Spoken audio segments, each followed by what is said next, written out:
AP assembly ఎన్నికల్లో YCP అధికారంలోకి వచ్చి ఉంటే ముద్రగడ పద్మనాభం పరిస్థితి పూర్తిగా వేరేగా ఉండేది. కానీ వైసీపీ సీట్ల పరంగా అట్టర్ ఫ్లాప్ అవ్వటంతో ముద్రగడ పరిస్థితి దారుణంగా తయారైంది. ఆవేశంతో ఊగిపోయిన ఆయన హడావిడిగా తన పేరును ముద్రగడ పద్మనాభ రెడ్డిగా మార్చేసుకున్నారు. పిఠాపురంలో జనసేన అధినేత పవన్ కళ్యాణ్ ని ఓడించకపోతే తన పేరును మార్చుకుంటాను అన్న ఆయన అన్నంత పని చేశారు.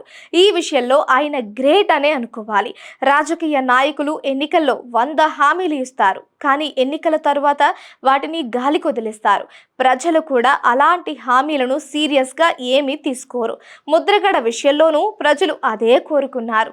ఆయన పేరు మార్చుకోవాలని ప్రజలు అనుకోలేదు. ప్రజల్లో అంత పంతమేమీ లేదు.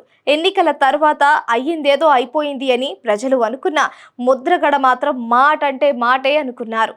అధికారికంగా పేరు మార్చుకొని పద్మనాభరెడ్డిగా మారారు.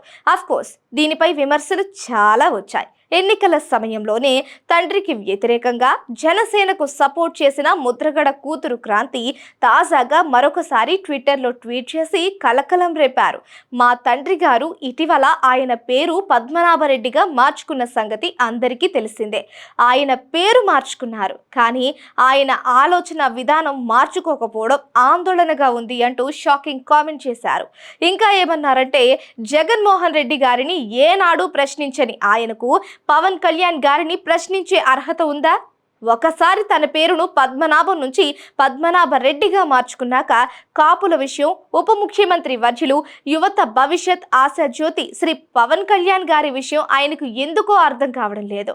శ్రీ పవన్ కళ్యాణ్ గారు ఏం చేయాలో ఆయనకు స్పష్టత ఉంది, ఏం చేయాలో మా తండ్రి గారికి స్పష్టత లేదు అనిపిస్తుంది అని ట్వీట్లో అభిప్రాయపడ్డారు క్రాంతి. శేష జీవితం ఆయన ఇంటికి పరిమితమై విశ్రాంతి తీసుకోవలసిందిగా ఒక కూతురుగా సలహా ఇస్తున్నాను. మళ్ళీ పవన్ కళ్యాణ్ ను విమర్శిస్తే నేను గట్టిగా ప్రతిఘటిస్తాను అని క్రాంతి ట్వీట్ చేశారు.